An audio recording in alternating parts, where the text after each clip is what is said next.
to be an American, where at least I know I'm free. And I won't forget the men who died, who gave that right to me. And I gladly stand up next to you and defend her still today. 'Cause there ain't no doubt I love this land. God bless the U. It was the 1700s. The idea of America and being able to mold your own future, free from British rule, was an exciting new concept. It was also something that people wanted. They did not want to be told what they should say, how they should act, or what taxes they should have to pay. The colonists believed that they were entitled to the same democratic rights as Englishmen. Their basic freedoms of way of life were at stake. Great Britain believed that the colonists were just colonies, to be used, taxed, and taken advantage of whatever ways the British decided. War was inevitable. I'm Ron Burgundy. Today we'll be interviewing Mr. Morgan. Yep, that's me. Who are you, Mr. Morgan? I am an American pioneer and a soldier in the U.S. Continental Army. Wow, isn't that wonderful? Wow. The shots were heard around the world. The American War of Independence begins at Lexington and Concord in April 1775. Let's fast forward now. We are 3 years into the American Revolution, and things are not going great for the Americans. That is, until now. I'd like to fill you in on what I call the turning point of the war. It's fall 1777, and the British troops are being led to Saratoga. What are you planning? I'm going to be killing some redcoats today because they think they're going to pass through our homeland without a fight. Sounds me, Mr. Morgan.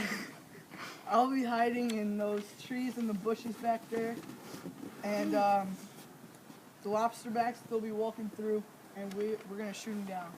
Okay, sounds nice. Why are you doing this? Why? Are you serious? We're fighting for our freedom, young man. They think they're taxing us without a fight. They got another thing coming. You know what? I like that. How are you going to be doing this? Well, we're gonna hide behind them, and then when they don't see us coming, we're gonna use hit and run tactics.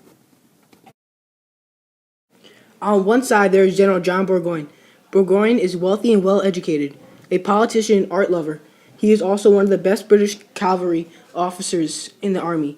He is given command of British forces with the goal of stopping the American rebellion, traveling towards Saratoga with a group of 2,000 servants, the soldiers' wives and mistresses, wagons full of supplies, and Indian guides showing them the way. I'm British Colonel William Winchester III, and things are getting very dangerous. Oh, bloody hell! I just attacked Bemis Heights. What are we going to do, lads? Fight back! That Daniel Morgan, I tell you, he's a piece of work. He and his men fight like cowards. Those ragtag rebels hide behind trees and bushes and catch on when you don't see it coming. Say one professional. On the American side, we've got Daniel Morgan as leader. He is a real tough guy, a woodsman, uneducated, a hard drinker, gambler, and brawler. He has gathered his 500 fellow woodsmen to stop them from reaching their destination. They were wild, rugged, and had learned the ways of the Indians. One would think that Daniel Morgan and his crew did not have a chance. So, Daniel Morgan, being a smart and clever leader, decided that he would have his men trained and ready to confront the enemy in different, more creative ways. He and his men trained to become expert riflemen.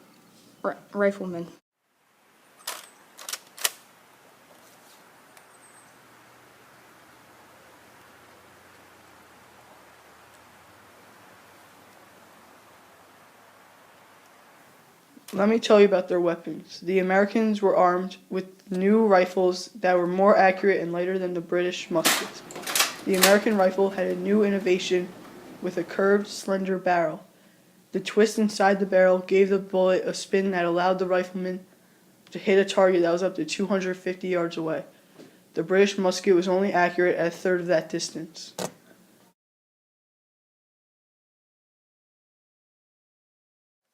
Forward march!